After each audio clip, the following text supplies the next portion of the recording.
మావా పెళ్లికి అందరూ వచ్చేలా. మా పెళ్లికి మాత్రం ఒక్కరే రండి, మేము మాత్రం అందరూ చేస్తాం. ఏమైంది మావా?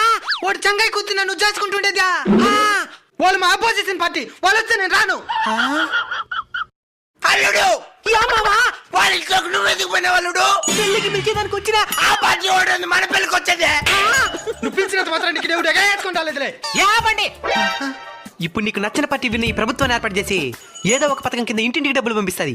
అప్పుడు తీసుకుంటావు తీసుకోవా? తీసుకుంటుండే. మా పార్టీ డబ్బులు ఎందుకు నువ్వు తీసుకునేది? అప్పుడు మా పార్టీ ఉండేటప్పుడు నువ్వు తీసుకుని ఉండే. అంటే పథకాలు కావాలి, పార్టీ మాత్రం మీదే ఉండాలి. పార్టీ ఇచ్చే డబ్బులు నచ్చుతాయి, పార్టీ మనుషులు నచ్చరు. అక్కడ ఓడిపోయినలే ఒకరినొకరు గౌరవించుకుని ముందుకెళ్తున్నారు. మీకెందుకు ఈ పగలు ప్రతీకారాలు? ఇక్కడ ఎవ్వరూ శాశ్వతం కాదు.